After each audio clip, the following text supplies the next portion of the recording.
walls is declared a peacetime emergency under Executive Order 20-01 in response to COVID-19, and the Metropolitan Council Chair has determined it's not practical or prudent to conduct an in-person management committee meeting for reasons stated in the government's executive order. Accordingly, Metropolitan Council members participate in this meeting via telephone or other electronic means, and the management committee will still be conducted under Minnesota Statute 13D-02 or .021 at the date and time stated. The meeting will be live streamed and recorded. We encourage people to monitor the meeting remotely, and if people have comments, they're encouraged to send those comments via email to us. Can we call the meeting to order and do a roll call, please? Barber.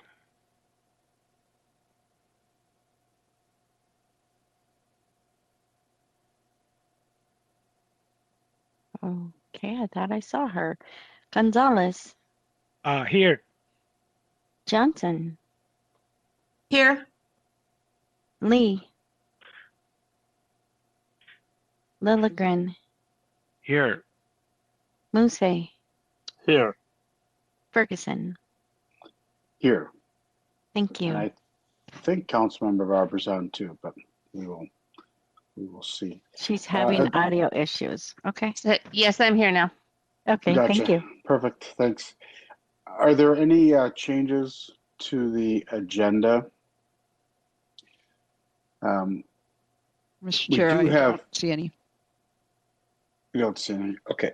So we do have one comment that somebody would like to make on our information item that we have upcoming. So I just thought we would do that at the beginning and let her have 2 minutes to make a comment on that information item, advancing equity in the region item. And if trying to see if I can see her on my list. Patricia, are you ready to go? There we go. Thank you. Yes, I am, Mr. Chair. Can you hear me? Just making sure. I can. Yep. Okay. Go ahead. Thank you very much for the opportunity to comment today. And I recognize this is maybe not as common to do in front of the management committee, so I wasn't quite certain of the protocol, but I really appreciate the opportunity to provide very brief comments to you today as you consider the informational item on advancing race equity initiatives at the Metropolitan Council. My name is Patricia Nauman. I'm the Executive Director of Metro Cities, representing cities across the metropolitan area at the legislature and the Metropolitan Council. And we do play a unique role in the local government advocacy community in our representation of the shared interests of cities at the council. Cities do consider themselves to be your primary constituency because they are responsible for both implementing a lot of what comes out of the council and of course for the comprehensive planning that gets done based on the work nexus with regional systems. I do appreciate, Metro Cities certainly appreciates the efforts being made by the council on the race equity initiatives. Metro Cities' own legislative policies do support initiatives at the state, regional, and local level to advance race equity and to provide resources in that direction. I do, Mr. Chair and members, just want to raise a brief point of concern on the proposal that would employ the SAC mechanism to pay for specific initiatives in this regard or any regard.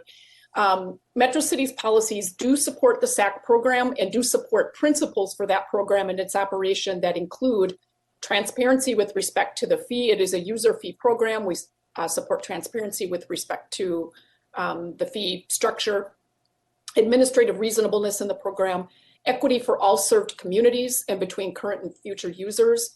And the association does oppose the use of the SAC mechanism to subsidize or incent any specific regional goals and objectives under the premise that the SAC program is based. It is a user fee program. It is paid for by, all users contribute and pay for that capacity that it funds. And again, it's intended to pay for the cost of additional infrastructure capacity and to pay the debt service on that capacity. Using SAC to pay for any programs or specific goals has the potentially, if it were actually being paid for with the SAC fee, that does compromise the integrity of the program and would result in an inequitable shifting of SAC costs. I do recognize that this proposal does not use the SAC fee per se. I just wanted to flag it as a point of sort of raise the caution on it, that it could set a precedent for the use of this fee structure that we would be certainly watching very closely, would have some concerns about. So thank you, Mr. Chair. I'm happy to answer any questions. And this is just something that Metro Cities has taken a lot of look at over the year, lots of looks at over the years. We have worked very closely with MCES staff on the structure of SAC and making sure that users are, the people who pay for those fees and pay for that infrastructure know that it's a program that is, basically a cost of service and is equitable among all users. So thank you very much for the opportunity today, and I would be happy to answer any questions. Great, thank you. I think when we get to that item, we'll just have people address those concerns at that point in time. So thank you. Thank you, Mr. Chair. So with that, can I get a motion to approve the minutes of the Management Committee meeting on February 10th, 2021? Lilligren moves. Johnson seconds. Any discussion? All right. Can we call the roll, please? Barber, Aye. Gonzalez, Aye. Johnson, Aye. Lee, Aye. Lilligren, Aye. Musse, Aye. Ferguson. Aye. Thank you. All right. Thank you. So we have no business items on the agenda today, but we do have a couple of rather lengthy informational items on the agenda. So the first item, if you remember when we passed the budget for 2021, we had set aside $3.9 million for different ideas around racial equity or equity broadly. And so this is a proposal from staff, and if you add up all of the amounts, it's more than 3.9 million. So we don't have the option of funding all of these. And we may choose to fund some in more or less amounts than what is originally suggested. But we will have the different departments and finance folks from each one go through all of them. I think we'll do questions as we go, and then I think we'll just have to be mindful of the time so we can try to get through all of the different ideas that people have. And so just one comment for the proposers or the people that are looking at it. I think just one general comment I'd like people to address is just why, if it's something you're proposing, why is it something that we should not or would not be funding in our normal course of operations? Because obviously there are certain equity is just generally something we're looking to do in the region. So why is it something that if it's important, why did you leave it out of your budget originally and are requesting the funds for it to happen at this point in time? So with that, we can start. Mary, did you have any overarching comments, or should we start into the first item? Mr. Chair, I'm going to let Marie introduce the item and the members. Okay. Thank you, Mr. Chair and committee members. And actually, Mr. Ferguson, you have hit on all of my talking points for the presenters and for the committee members here today. We do have multiple presenters for your consideration on these ideas.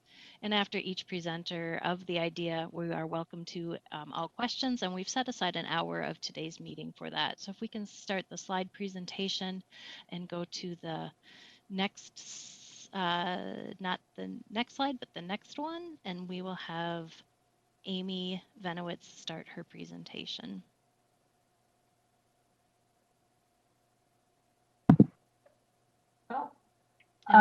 One more slide, Greg.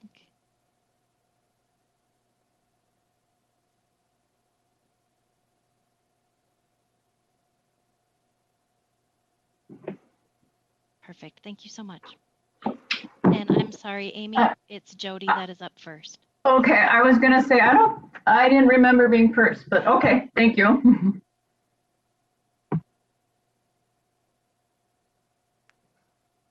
Good afternoon, Mr. Chair and committee members. My name is Jody Jacoby, and I'm the director of the Procurement Department. I'm here today with a collaborative proposal for consideration prepared by 3 departments: Procurement, Human Resources, and the Office of Equal Opportunity. These projects are closely linked, and together we believe there is significant ability and the opportunity to reduce disparities in the region by advancing equity in contracting. The cumulative funding request is $500,000. Procurement, which is the third in the list, is looking to build capacity for MCUB business. This portion of the request is seeking funds for a consultant to assist with a supplier and contract management system that will be a one-stop shop for all things contracted related. This will enable a much higher level of support for our vendors, especially our MCUB vendors, to be able to track them, provide a higher level support, improve reporting, and just make it easier for vendors to do business with the council and get the support that they need. Additionally, it will add reporting capacity to track and assist them throughout the process. Next, I'll turn it over to Marcy Simon to talk about the funding request from HR. Mr. Chair and council members, part 2 of this proposal is to reimburse council contractors that hire Building Strong Communities graduates as registered union construction employees. Now, the Human Resources Workforce Development Department created the Building Strong Communities program in collaboration with 12 local construction trades organizations, and it was designed to provide pathways for typically underrepresented people of color and women into a number of registered apprenticeships. So this hourly reimbursement would be the council's recognition that there are extra costs and risks borne by the contractor when hiring individuals with limited skills who are learning the trade. And we have not budgeted for this kind of incentive in our work, and budgets are created a year in advance, and this would be an incentive. And now I'll turn it over to Cy Jordan. Is this different than the slide that we have? Mr. Chair, I was just explaining what the on-the-job training opportunity is. Okay. Okay. Yep.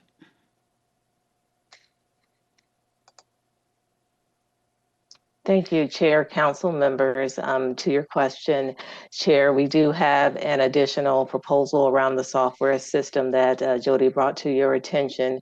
And then on this particular request, we have the financial incentives as the first item for exceeding MCUB goals. That would be 2 pilot projects that we would be looking to move into, one for construction exceeding goals, one for goods and services exceeding goals. And then that third category around building capacities for MCUB businesses would support the business engagement and development that would provide the technical assistance needs that we have identified through collective input that will promote equity and improve diverse spend around our local and state fund spending. It will foster the participation of the MCUB businesses through the direct connection in council procurements. And this funding as a service unit under the regional administrator, we don't readily have funding dedicated to us for these particular services and needs. And so we would use this to start our engagement and development and continue on in future years. And that is the end of our presentation for the Advancing Equity, so we'll take questions. Mr. Chair. Go ahead, Councilmember Johnson. Thank you, Mr. Chair. My question is this. This is very interesting.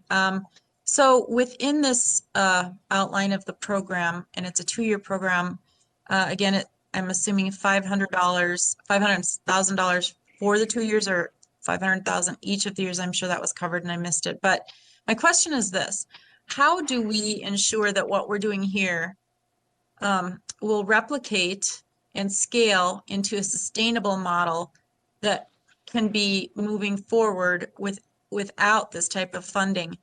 Because ultimately the goal is that, we increase, exceed our MCUB goals and get BIPOC people with in the workplace and expand that. But this is a limited time incentive. So it's going to go to the bottom line, and we hope that it, will demonstrate that it brings people into the workplace, giving more opportunity. But then what after 2 years? How do we, it's a pilot project. I want to understand better how this pays itself forward and how we get dividends back in our goals.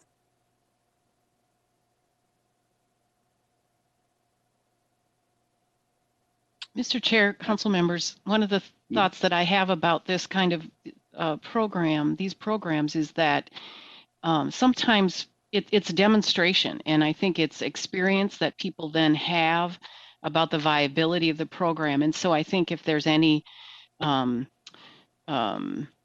any way that people are reticent to get involved, this helps take care of some of that, and then they have the experience and can say, oh yes, we see how this works. This is something we want to be a part of. Mr. Chair, my follow-up question is then, okay, that would be good. Hopefully it's a positive experience, but is there anything that by participating in the program, they agree then to fill in the blank that would further these goals, or that they then would, or somehow that would be shared out with other employers that haven't participated in the program?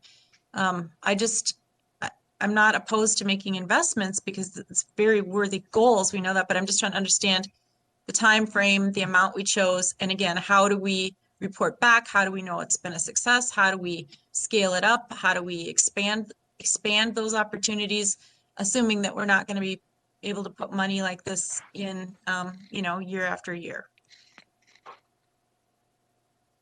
Chair, council members, when it comes to the item that we have identified for building the and continuing capacity for MCUP businesses themselves, we have a fuller presentation that answers just those questions. And so they would be around the 5 areas that we have of increasing the pool for the MCUP firms, developing that MCUP capacity, and building that technical expertise, as well as financial literacy, and continuing with our mentor-protege relationships.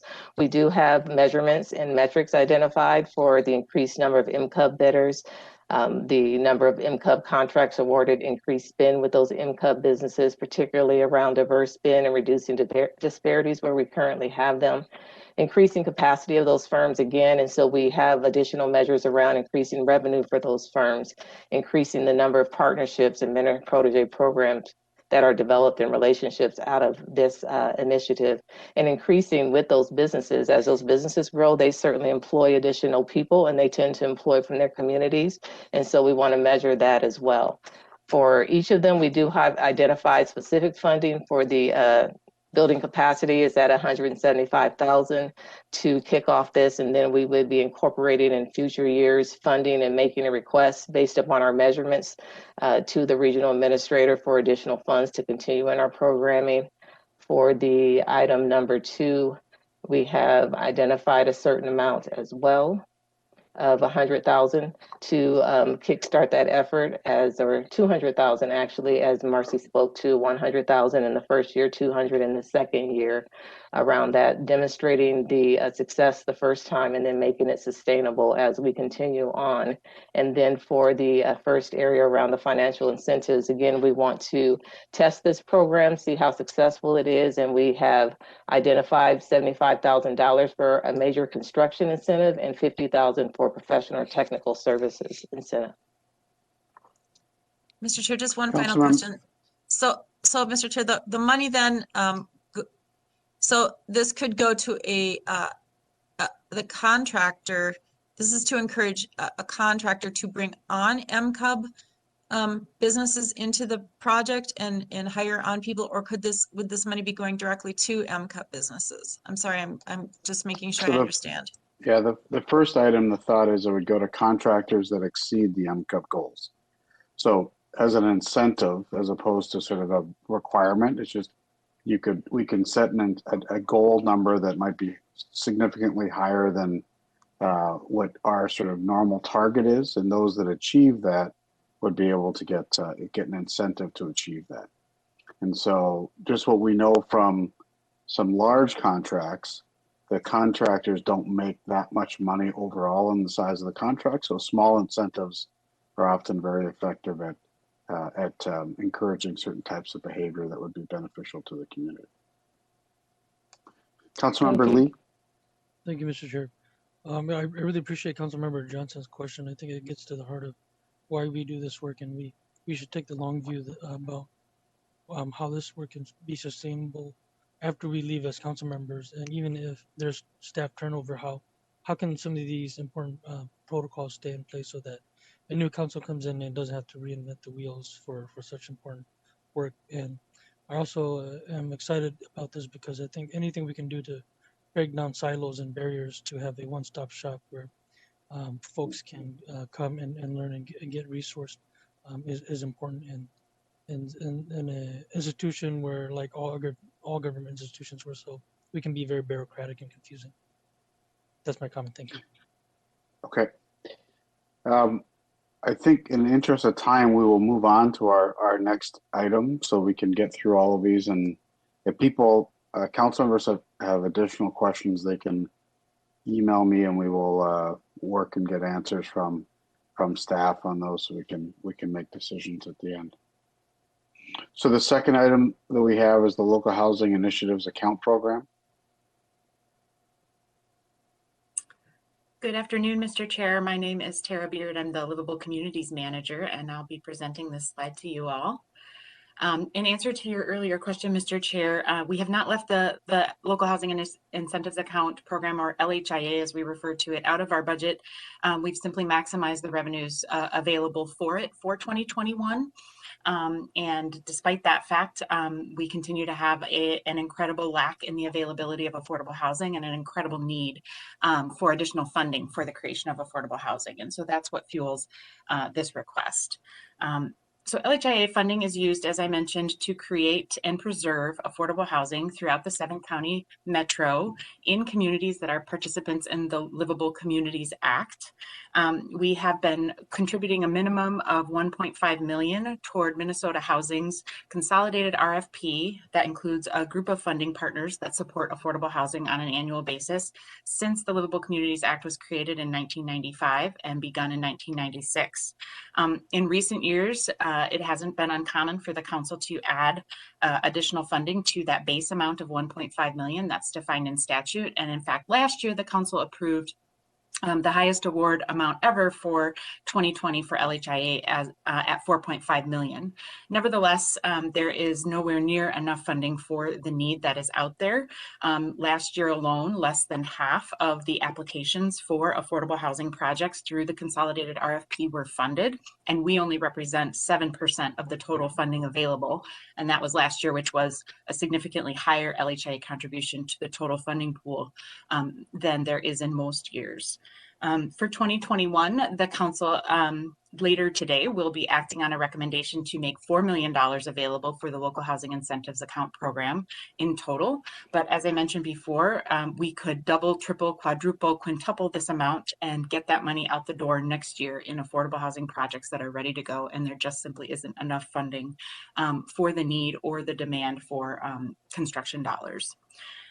So the measurements that we could use to track the value of this funding would be the number of new units compared to the forecasted need for additional affordable housing that we provide and is in adopted comp plans across the region. We could certainly look at the number of units compared to the number of housing cost burdened households throughout the region. And we can look at disparities in housing stability and access, though we have to do that cautiously, realizing that LHA continues to be a small portion of total available affordable housing funding, so can only have the commensurate impact on where we see progress. So that pretty much summarizes the request, and I'm happy to take any additional questions. Are there any questions from council members? Just so for every $100,000, let's say, that we contribute to this, how many affordable housing spots does that create? Mr. Chair, as you know, that it depends. The answer is it depends. But when we think about multifamily housing, affordable housing units, brand new construction, the general consensus is that the cost is usually somewhere between $250,000 to $300,000 per unit. It's considerably less to preserve an existing affordable housing unit. And when we start to look at single family and affordable home ownership subsidies, those are often follow kind of a different formula that makes it hard to compare in terms of apples to apples. But for a new affordable rental unit, the cost per unit is roughly $250,000 to $300,000. Okay.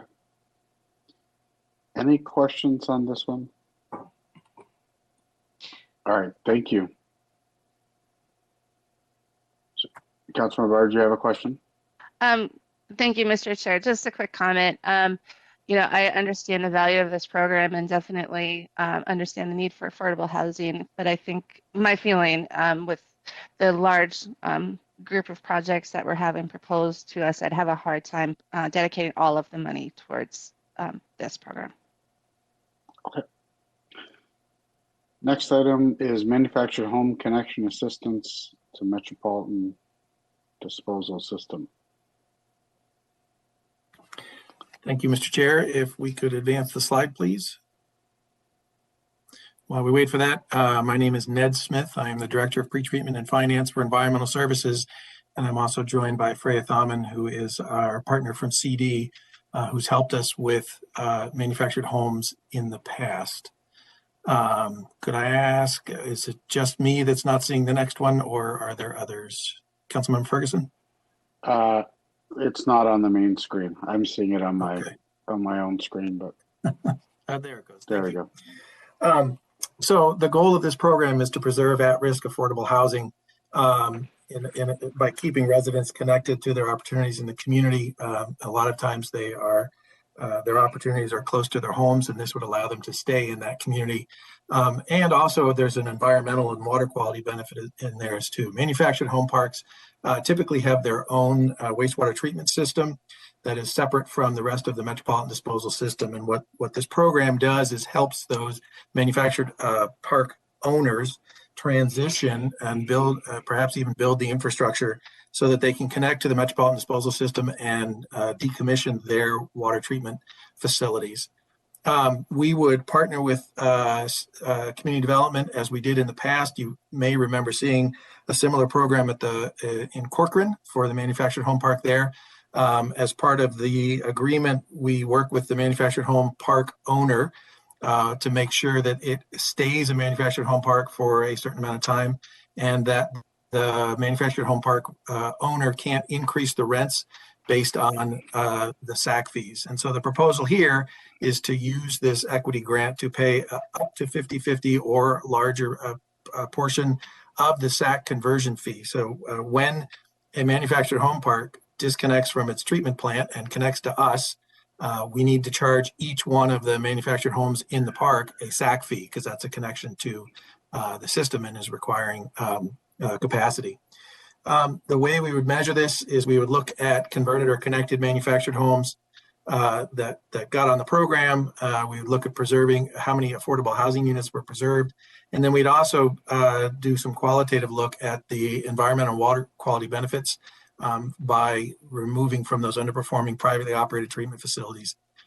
We have two parks identified at this time. One is up by East Bethel. It's actually right next to our treatment plant. And then the other is in Elko New Market as that whole city transitions to the metropolitan disposal system. But we would basically put it out for bid, and if kind of whoever's ready, that's the one that we would have join us. And with that, I would like to ask if Freya has anything she would want to add, and then we'll stand for questions. Thanks, Ned. I think that covered it. Thank you. Okay. So just Ned, and you can maybe just comment on both this one and then the next SAC one. How does doing this impact other people's SAC fees? Mr. Chair and members of the committee, because we would be using the grant funds to pay for it, it would have no impact to other SAC payers. The way that we envision this is we would get the money to the manufactured home park home owner, who would then pay the city, who would then pay the Metropolitan Council Environmental Services.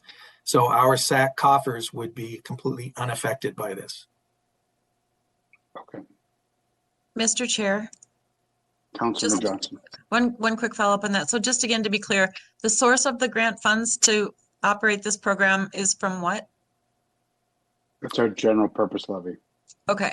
So the SAC, okay. All right, thank you.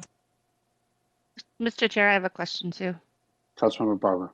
Thank you, Mr. Chair. So my question comes from with a number of these manufactured home areas that have private owners who we've tried to engage to get them connected to our system previously.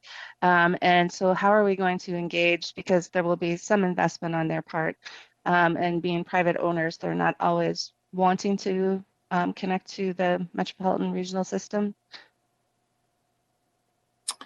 Mr. Chair, I'll take the first stab. Also, I want to correct myself. I said it was Elko New Market. The other location is in Lake Elmo, and that city is in the process of transitioning to the MDS. I believe the question was, how do we incent folks or get them interested?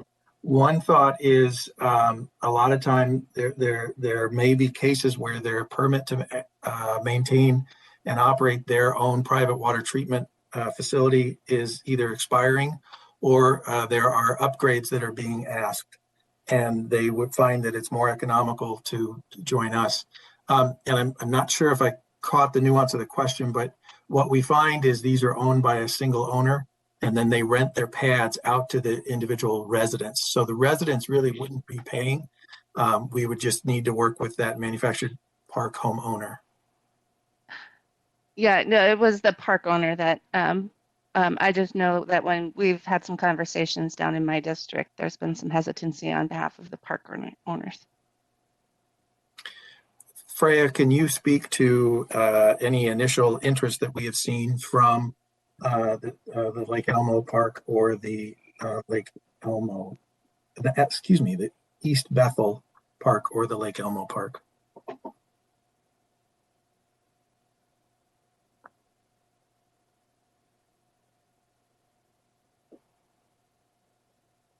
Freya, if you're talking, we can't hear you.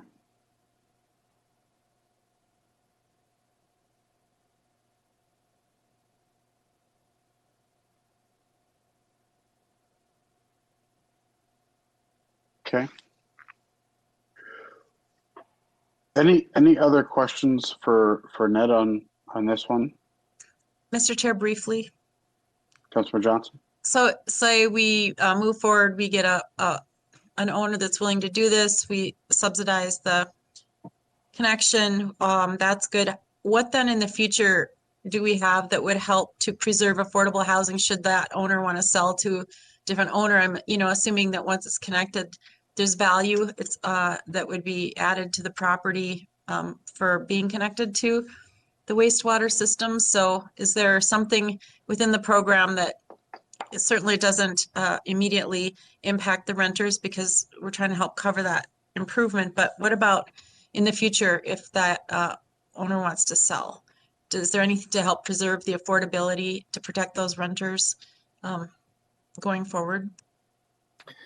So, Mr. Chair and members of the committee, I see that Freya has lost her connection. Let me see. I'll pause for 5 seconds to see if she answers, and then I'll take my best shot. Mr. Chair and committee members, I'm back. Sorry about that. I'm connected. Councilmember Johnson, I can speak to the pilot that we just had, and I'm sorry, I'm just connecting back in, but with the pilot that we had with Corcoran, in exchange for the 50-50 match on the SAC, the owner agreed to no unreasonable rent increases for a period of 20 years, and then they also agreed to keep the park as a park. And with that, through the grant agreement, we have there's a restrictive covenant too on the property. And then the grant agreement also has written into it a payback schedule. Should the owner no longer be in compliance with the agreement, then they would have to pay back the dollars. And so it's a prorated payback schedule. Thank you, Mr. Chair. Thank you, Freya. I thought that's what was in place to a degree. I didn't have the specificity in Corcoran, but that's what I was looking for. And I really appreciate that. Thank you. Thank you. Any other questions on that item? All right, Ned, you're up with the next one, SAC grant for affordable housing. Thank you, Mr. Chair, and I'm still Ned Smith. The next one we want to explore is using the equity grant to help with SAC for affordable housing. And this very similar to the manufactured home park. The difference here is we're not converting, we are starting a new home. And we would again partner with CD. I'm now joined by Tara Beard, who is from our community development in livable communities. And she can also help deal with, answer some of the nitty gritty. But we would look at ways that we can provide affordable home developers with a portion or all of the SAC charge. And we would here look again to have a similar covenant to make sure that it stays affordable housing, that the rents stay reasonable, and that if there is any breach of contract, that we would get that money refunded. And we are also looking that it may be more efficient to partner with LHIA, since that's a method that we already use to get funds out to developers. So if this opportunity is chosen, we will need to figure out what is the best way to get through that. Also making sure that we are addressing some of Ms. Nauman's concerns for metro cities. And obviously the measurement we would use would be to look at affordable housing units that were built in the program. And at that, I'll turn it to Tara if you have anything else to add. Not at this time, but happy to answer any questions.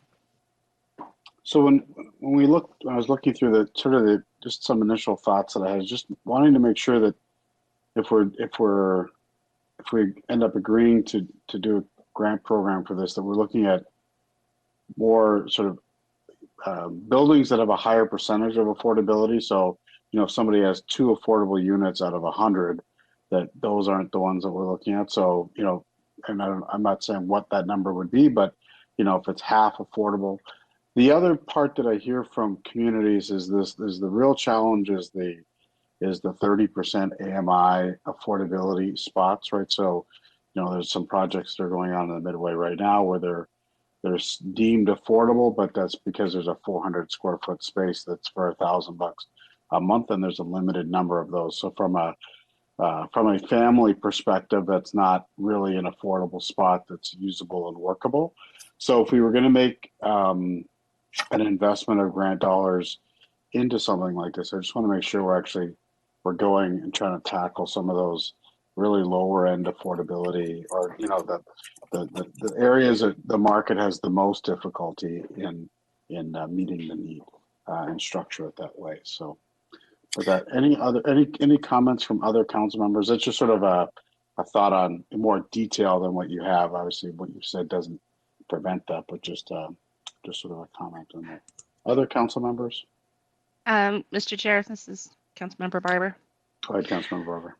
Thank you, Mr. Chair. Just a quick comment. I definitely, I'm a little uncomfortable with this one too, mostly in line with Patty Nauman's comments at the beginning. And one big concern, and the reason why this one makes me a little worried, is even though we could maybe do this, a lot of the fees that really impact some of these projects are the more local fees.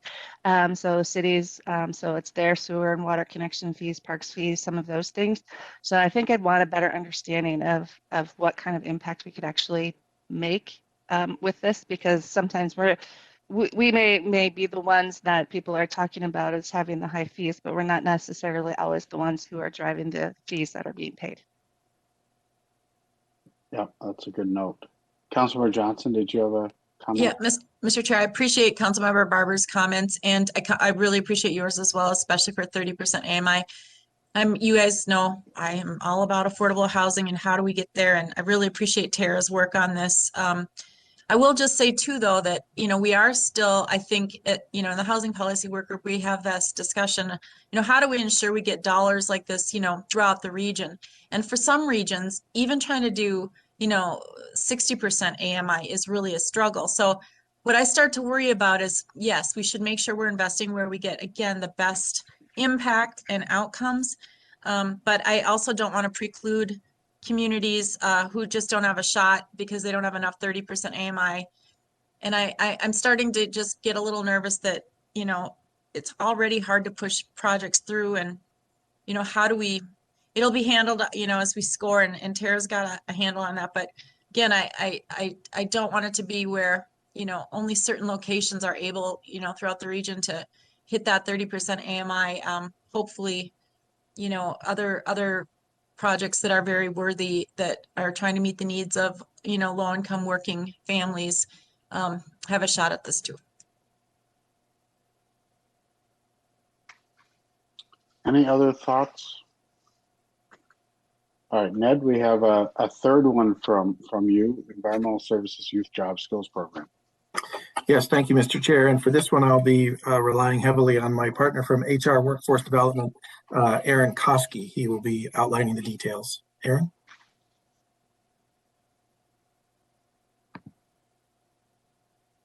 Good afternoon. This is Aaron Koski, Senior Manager of Workforce Development in the Human Resources Department. I'm representing Jen Zukowski, our partner and co-author, if you will, of this request. In summary, we are looking for seed money to begin developing programming that would develop pipelines for underrepresented individuals, people of color, and females for a number of frontline technical positions in environmental services. There are many established entry-level programs already existing in ES, and this would most likely focus on preparing individuals to be successful in those programs. So we're not redesigning the wheel, we're just strengthening the pipelines that already exist. We'll also be focusing heavily on the youth defined as 18 to 24 and providing them the clear pathways to a career in a number of environmental service positions.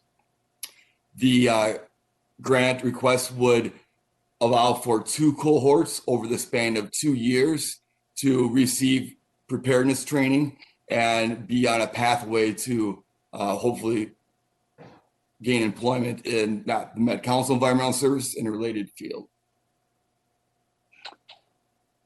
Just a quick, are we partnering with any of the trade unions on this, or would that be our thought, or how would the unions factor? So that is there are a number of unions, obviously, that represent the Metropolitan Council Environmental Services. Many council members, Mr. Chair and others may be aware of the Building Strong Communities program, which was referenced earlier. That is with the 12 construction union trades. This program will probably have some synergy and alignment, but not all construction trades in the Building Strong Communities program are also present in environmental services, if that makes sense. Okay. Other questions from council members? Councilmember Barber. Thank you, Mr. Chair. I just want to say I love this one. This really reminds me of when we did the bus mechanic training program, which also, if I recall, started through an equity grant.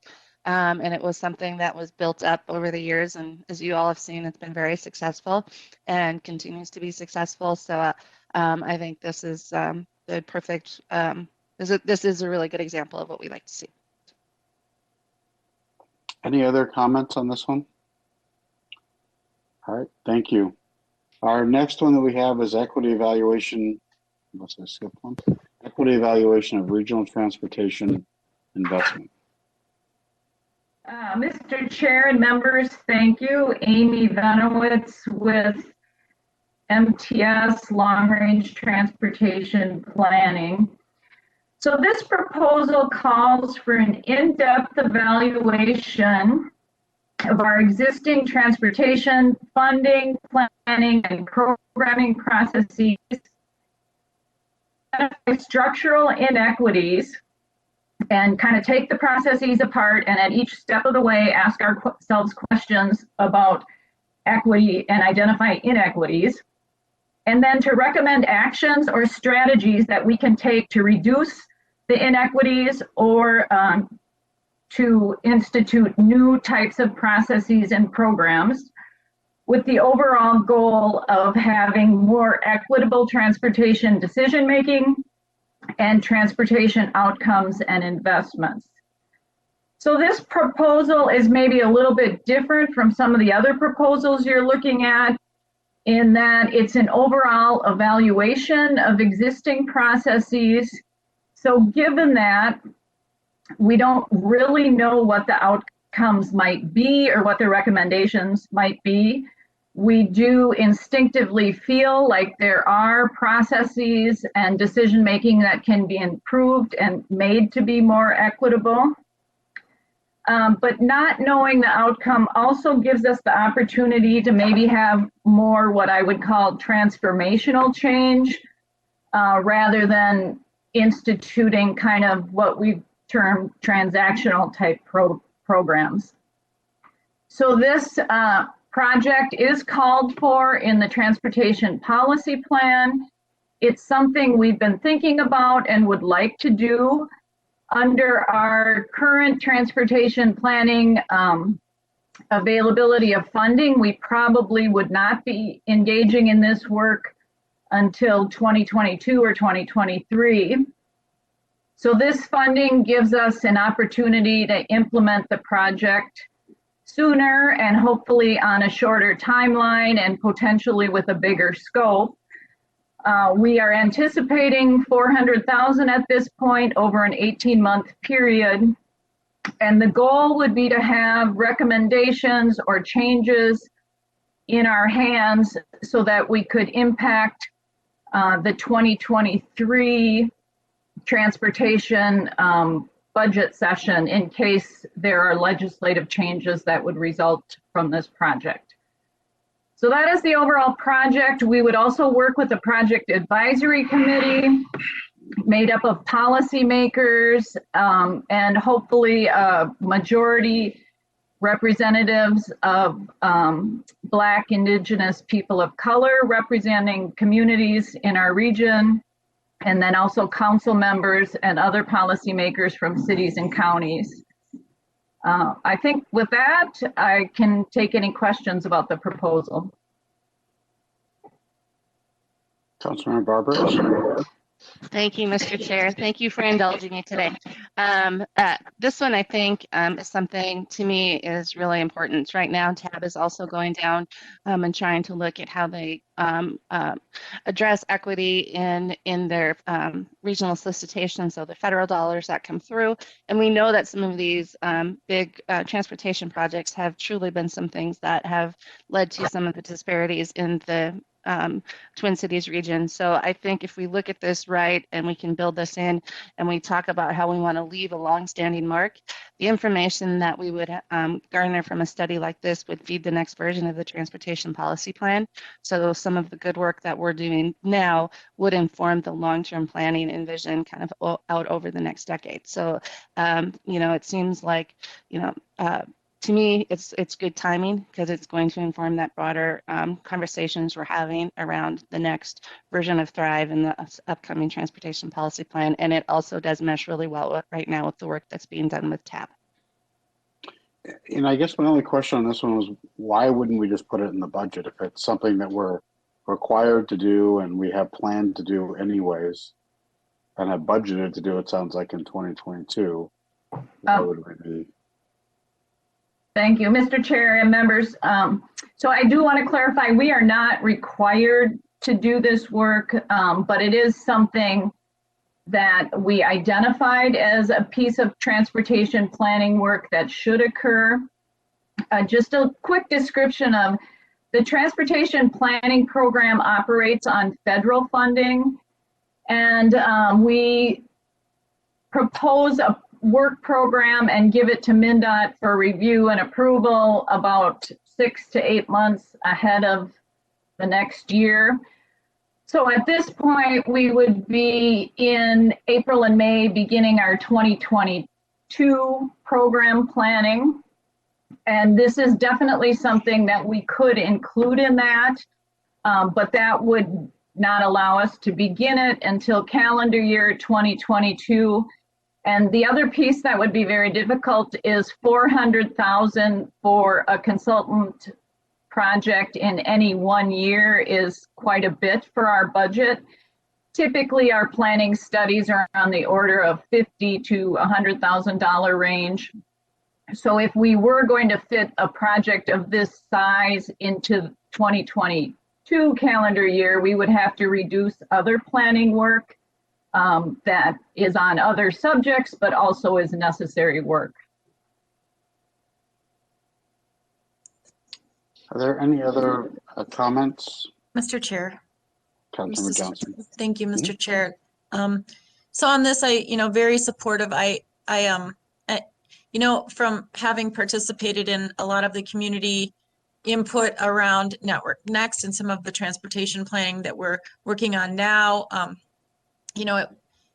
we're talking about engagement all the time. So to have some formal program for this is really great when it relates to BIPOC impact, engagement, outcomes, all of that. I'm really thrilled to hear that. But, the sooner the better, because, we're planning and we're setting these things, and we've had workshops, and we've asked who's come and how are they engaged. And I guess the only thing I would say is, who, not to be answered now, but, how do we choose the consultant? How do we make sure that the project advisory committee is really has the breadth and depth of the people that we want to help us all make these decisions going forward, so that again, we're not just transactional, we're transformational.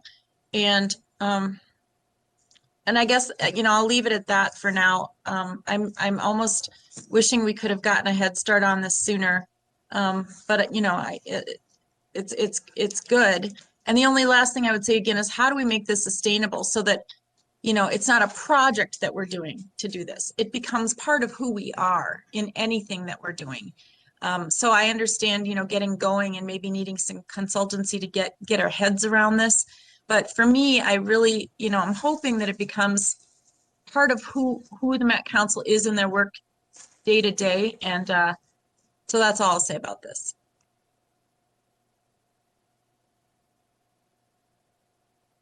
All right, any other comments on this one? Yeah, Mr. Chair, this is Robert, Councilmember Lilligren.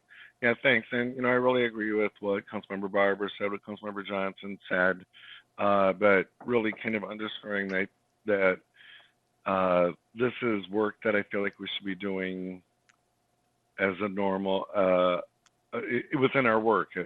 And it's just looking at the cost of the investment, and I understand, that this is much larger than our usual project costs, but the product being recommendations that then really rely on sometimes authorities outside of the Met Council to allow us to implement them, recommendations and legislation for changing transportation funding allocations. And when I look at the short description, the more equitable transportation system decision making and outcomes, great. I think we all embrace that, but some of the measurements, BIPOC representation and BIPOC transportation engagement do not necessarily result in more equitable transportation system decision making. And so there's almost a sense of, if we're going to invest this much money in trying to work towards these outcomes, it's almost like a campaign, right? It's not just a study that will develop, that will create recommendations.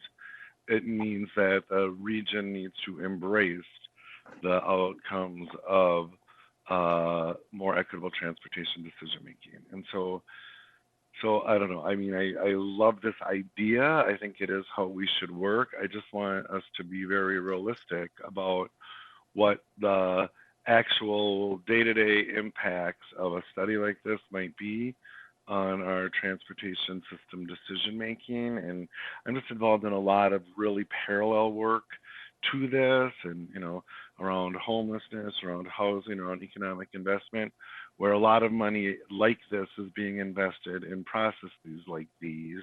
And at the end of the day, it's the people who control the resources that make the difference. And so we could have all the great recommendations, proposed legislation. That doesn't mean that's going to pass, right? It's still, at the end of the day, is a political decision. And so I just want us to acknowledge that. And if we're going to invest at this level in trying to achieve these outcomes, I think part of that, I can't think of any other word, a better word to use than campaign. Part of that campaign to see that the legislators, the Met Council, the people who control the resources actually buy into this. So I'm just a little concerned about the sort of dollar per practical payoff value here. Councilmember Barber, did you want to respond, or I was gonna? Go ahead, Amy. I'll just add quickly, Councilmember Lilligren, I hear what you're saying. One of the things we've already been doing is talking with the Department of Transportation, because it became pretty clear in thinking about this project that if we just deal with regional funding, a lot of our funding just gets handed to us and we don't make decisions on how much we get. We make decisions on what we do with it, but not how much we get, really, or what other strings are tied to it through the Constitution and legislation. So we have been talking with MnDOT. I would say they haven't committed to the project, but they're very interested and they've expressed interest. At this point, they're waiting a little bit to see what we step forward with, and then we would hope to approach them to either match the funding or potentially do something parallel to our work. But I think it's very important to get to the transportation funding piece and ask ourselves questions with an equity lens of how do we allocate funding? And we need MnDOT to be there with us on that piece of the evaluation. And I think the changes that we'll be able to recommend probably will have some statewide impact, so we're going to need them to be our partners. Thank you. Thanks, Amy. Okay, next one is Grow Transit Assistance Program. One sec. Sorry, there's a little bit of a delay. Yeah, good afternoon, Mr. Chair and committee members. My name is Nicholas Yule. I'm the Senior Manager of Revenue Operations at Metro Transit. And I'm here with an exciting opportunity today to help grow the Transit Assistance Program, otherwise known as TAP. TAP is the region's low-income fare program that started in 2017 that provides discounted bus and light rail rides for only $1 for low-income riders. Individuals with income levels at or below 185% of the federal poverty guidelines or 50% of the area median income are qualified for the TAP reduced fare. While TAP has continued to grow over the past 4 years, we know that there are still many eligible users who are not enrolled or maybe not even familiar with this program. We estimate there's nearly 250,000 people in Twin Cities who could be eligible for this program, and we haven't quite hit 10% of that eligible population yet. And we think these initiatives could help us get there. With these initiatives funded using one-time monies, we think we can both increase the number of partners we have who work with our customers to qualify them for TAP and increase the awareness and the utility program overall. This proposal is aimed at accomplishing both, working with partners and driving increased awareness among individual users. Metro Transit has staff that currently work with agencies to help promote growth and drive opportunities, but with only one full-time staff member and other teams splitting TAP growth with other outreach activities, opportunities are limited. In addition, the agencies that help promote and grow TAP are helping out their clients in many ways, and sometimes resources, including funds and staff time, are limited in how much they can put towards helping grow TAP. The hope is with these funds is that it helps identify how additional funding and resources can help grow TAP penetration, and also help understand if some initial funding for each new TAP user, as well as some incentive for actually riding, will help increase overall participation. With that, there's 3 actions we're pursuing with this opportunity. First, we'd like to provide a pool of grant funds for partner organizations to apply for, to identify how additional funding may help those organizations grow TAP. Possible uses of the awarded money include providing additional staffing and resources for enrollment or outreach events with TAP partners, perhaps loading starting value on cards for members, or maybe additional marketing materials that include increased TAP awareness.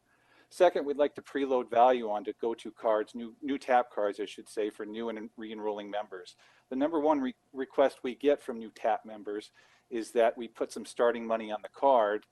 As little as $5 is what we are thinking with this, to understand how that would help grow the program and maybe drive increased TAP ridership. And finally, we'd like to provide all TAP riders who use the card a month before some incentive. What we would do is pick a month and provide a benefit, go through and look at how many of those riders actually rode the month before, and then again provide them, as little as $5 as a reward, and to see how that continued, how some seed money and some incentive to use that card impacts and increases ridership and enrollment. So with that, Mr. Chair, I'll take any questions you have. Are there any questions? Okay, thank you, Nick. Thank you. Oh, I'm sorry, Mr. Chair, I did have a question. I apologize. Sorry, go ahead. I was overly polite and waiting. So just a question about how this functions, and I'm a little familiar with it. I just see this out on the community work. And is there an opportunity here to leverage funds? I know we work with partner organizations. It seems like from the conversations I've heard out in the community that sometimes partner organizations bring resources, sometimes staff resources, or maybe others. And so I'm just wondering if you can comment on our ability to leverage other outside resources into the TAP program with these funds. Mr. Chair, committee member, there are a number of organizations that are perhaps more involved than others in terms of either dedicating space or dedicating resources, or perhaps putting their own monies on these cards. And so there's really a wide spectrum of what these agencies are capable of. So there is some outside investment in the TAP program from these partners, but with these additional funds, there's probably other partners that maybe aren't as, don't necessarily have those resources that they can dedicate, amongst their own budgets to these cards. And we can either, focus on those opportunities or figure out how to split those funds equally amongst all to see how, providing perhaps even more to those bigger organizations could help, or getting down to the smaller organizations and seeing what opportunities are there. So. Yeah, thanks, Nick. And I would just comment that as we're looking at recovery, ridership recovery, and, I think tools that increase ridership, and if this is one of them, should be of interest to us. Thanks. Mr. Chair, I'll be really quick. And I think not just ridership recovery, I think if we're looking at economical recovery right now, I think that the TAP program's been a very, very successful program, been very helpful to a lot of people. And the more awareness that we can get out to people, I think, especially over the next couple of years, is really critical. So. Great, thank you. The next item we have is a streamlined multimodal program for TAP eligible customers. Yes, thank you, Mr. Chair and council members. My name is Meredith Klikatka. I'm the Shared Mobility Program Manager for Metro Transit. It's actually just going to be me presenting today. My co-presenter is under the weather. So this is another TAP-related project. As I heard in this last presentation, many of you are probably aware of the success of the TAP program over the past 3 to 4 years. As it has grown and matured, we've really had an opportunity to identify a potential improvement, both in the technology side of the program and on how to connect to some of the other low-income programs across the region, low-income transportation programs. And so what you're seeing up here is really the kind of combination of those two things. So the two kind of opportunities for growth there, the first is it can be burdensome for users to prove their eligibility for TAP. So it requires them to accumulate a lot of paperwork, have access to the internet. The sign-up process is automated, but their eligibility for the program isn't automated. So there has to be some kind of review period. The second is that a lot of the shared mobility providers, and when I say shared mobility, I mean like the Nice Ride for All program, for example, or Our Car also has a low-income assistance program. There are a lot of low-income assistance programs in transportation out there, and most of them actually use TAP eligibility as verification for if they're eligible for those other low-income programs. And so we just saw an opportunity there to kind of streamline this process and to get it all like digital and set up so users can be more quickly verified and start using their top card sooner and start using some of those other eligibility programs. I know this is a little bit more technical and frankly beyond me, so I kind of broke it down into 3 different like aspects of the project. That first one is the automation of TAP eligibility for Metro Transit customers. So that would require us to work with DHS or the Metro counties potentially to automatically verify eligibility through the DHS system. The second is really the automation of TAP sign up when people become eligible for any program, whether it's WIC or SNAP. At the state level, this would automatically opt them in to kind of grow that TAP.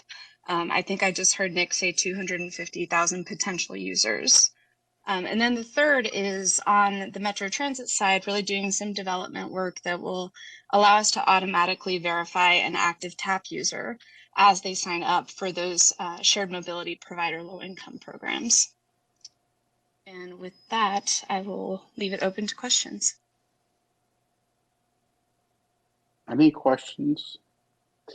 So thank you. So what I'm gonna do with the last few, if we could just get a 2-minute overview from people, and we won't do questions right now, and we will have this on our agenda in 2 weeks, and we'll bring it back. But I just wanted to let all the council members just get a high level of each of the items so they can be thinking about it, and we can then we can hopefully work to make some decisions at the next meeting, ask more questions if we need to do that. So so about 2 minutes, we need to get onto our other item at about 3:15, so or thereabouts. So thanks, Brian. All right, thank you, Chair, and you're able to hear me okay? We are. Go ahead. All right, excellent. Well, I'm proud to be here. I'm joined by Matt Dacre, Director of Bus Maintenance. What we have today is a program that also involves workforce development.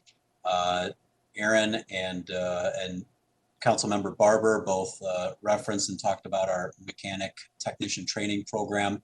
This program is applying some of the lessons learned we've had from other workforce development programs to bring staff into our skilled trades within, in this case, bus maintenance, and really develop a program that is led and run by Metro Transit using our knowledge base of existing employees to create a curriculum and a substitute for the college degree requirement by conducting a 1.5-year long program that encompasses all of the familiarization required, plus classroom training, plus on-the-job training with mentors, and then in more of a solo environment. But we're really proud to bring this forward. And I'll just say quickly that this is one of the items that may not have shown up in our 2021 budget, primarily because presently the good news is we don't have an acute need for bus mechanics. We're doing well on staffing, but we know that this is something we need to prepare ourselves for.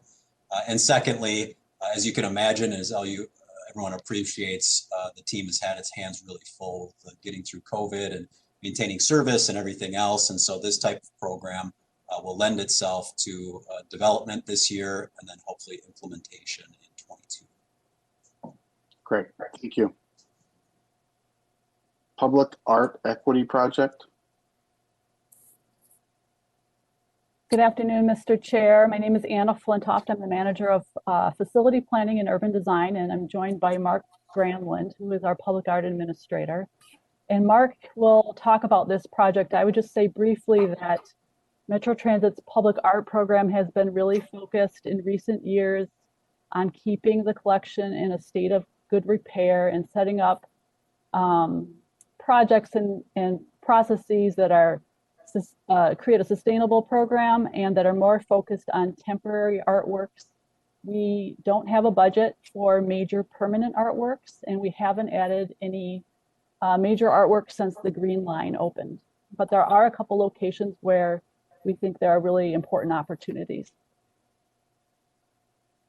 Thank you, Anna. Chair, this is Mark Granlund. I'm the Public Art Administrator for Metro Transit. And this proposal is about creating 2 public art projects, large-scale projects, permanent artworks to our collection at two stations. One is Franklin Avenue LRT station, and one is the 35W Lake Street BRT station. I'll just talk about each of those sites for a moment.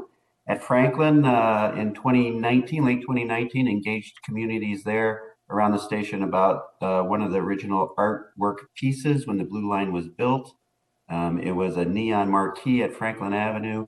It never worked really well, hadn't worked for a few years before I came on board 4 years ago.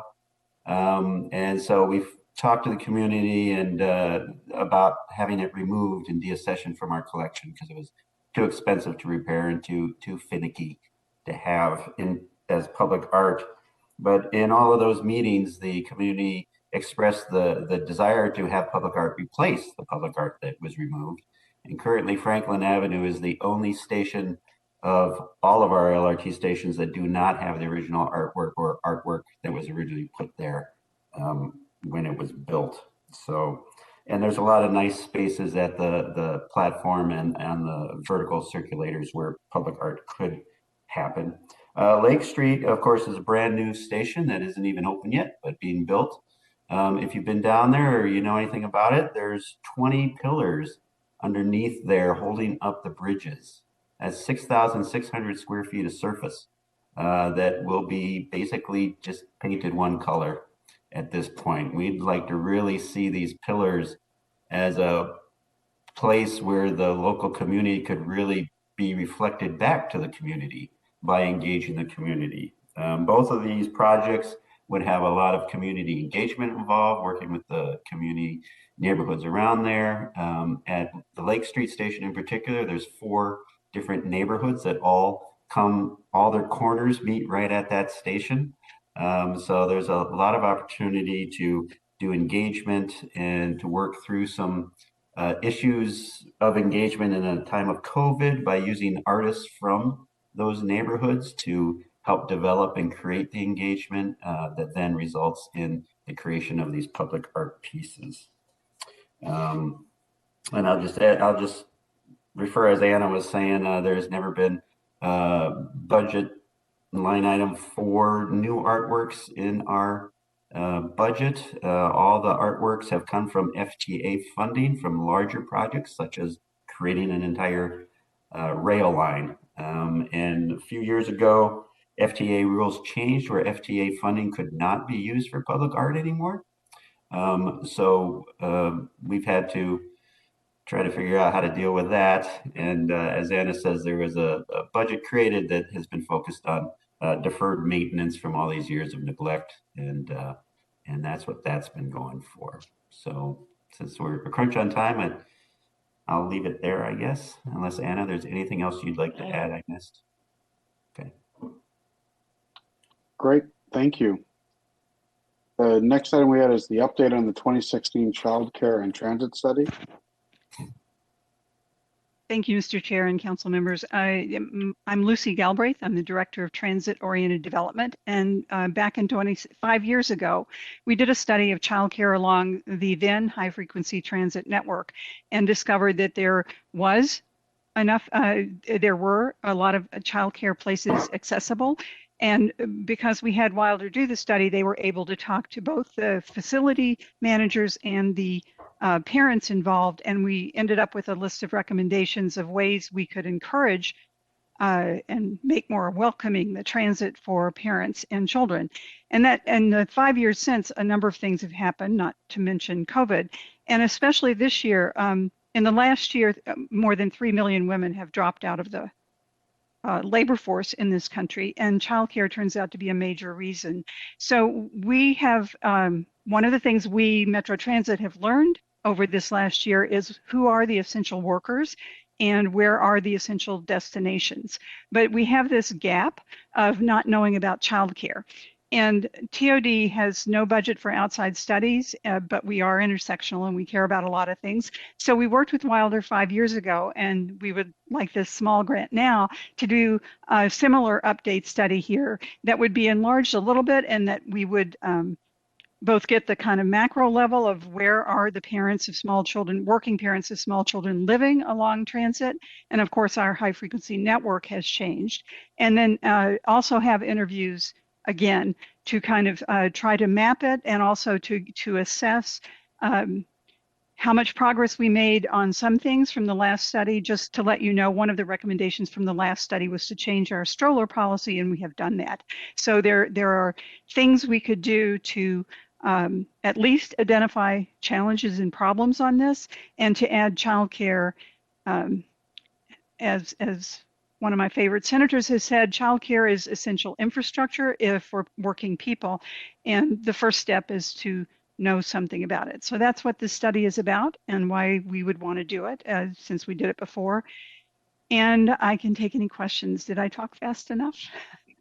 Yeah, we're gonna keep going for right now. Okay. One thing I will just say, just make sure we get disaggregated data if we end up doing that study. So, expanding multicultural marketing reach and frequency. Thank you, Lucy. Thank yes, you. good afternoon, Mr. Chairman. I'm Bruce Howard, Director of Marketing and Transit Information at Metro Transit. This request would include 5 projects to strengthen Metro Transit's marketing activities and approaches to more effectively reach and resonate with the diverse communities that we serve. And so I will note that we do multicultural marketing today, and by that I mean we do target segments of the total population based on ethnic background, using community press, radio, access TV, with specific messages to help promote Metro Transit's products and services. And of course, we do provide information about our services in other languages and do other things as required by Title VI. What this would really do would help us go beyond what we're doing today. And so real quickly, just some of the types of activities here that we're talking about would be to conduct focus groups with our diverse communities, to find out how they access and consume media in order to better meet needs they may have in terms of how they want to receive information about Metro Transit products and services. We take those findings from the focus group and implement those. But the key here is that whatever we do would be based on what the community is telling us, not based on what we as staff think we need to do. Another piece of this would be inserting into our creative services and our creative process some partnerships with the BIPOC community, including artists, illustrators, influencers, and others, so that we could integrate more diverse voices into our promotional activities. And then finally, we would also be looking to enter into some year-long contracts with some multicultural media. As I mentioned, we do use them today. To some extent, this would be, again, expanding on this. So here, I guess the bottom line is helping us do more and better work in that area. That's a brief overview of that, Mr. Chairman. Great. Thank you, Bruce. And the second one, investing in transit information technologies. Yes, that one is mine as well. So this, again, would be about 5 or 6 projects, we think, here to increase access and availability of transit information for our blind and low vision customers, also for our limited English proficiency customers, and customers within areas of concentrated poverty. And so some of the things that we'd be doing here are pretty cool and innovative. For example, we'd be looking to pilot a wayfinding navigation app for our blind and low vision customers that would essentially allow an agent, not our staff at this point, but a vendor, to connect up with that customer using the camera on their phones to help guide them through an area that they may not be familiar with. So, for example, to transfer from bus to bus, if they're not familiar, they could actually turn on their camera and the agent could use that camera and the app on their phone to help them navigate. Another thing that we'd be doing would be expanding our real-time transit information displays, perhaps in areas of concentrated poverty. Again, today we provide the data feed for real-time information, but the businesses and apartment complexes and what have you have to provide the digital screens. And so what this would do would be to help fund some of those digital screens so that we could make that real-time information more widely available.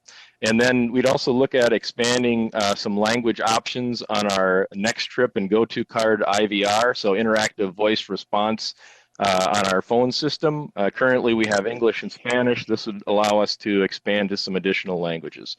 So again, that's a quick overview, Mr. Chairman. Great, thank you. All right, so we will we'll work with staff, just think about how we collate the information we have and how we narrow it down, and we will have time on our agenda at the next meeting to ask some additional questions and share additional information, so try to figure out which ones of many of these great projects that we're going to be able to fund. So with that, does somebody have a motion for me? Mr. Chair, I would move to close the meeting under section 13D.03 subdivision 1 of Minnesota state statutes so we can consider a labor development and negotiation related to labor strategies. Is there a seconder of that motion? Second by Gonzalez. Okay. And we will not be coming back into our meeting when we've completed that conversation, right? So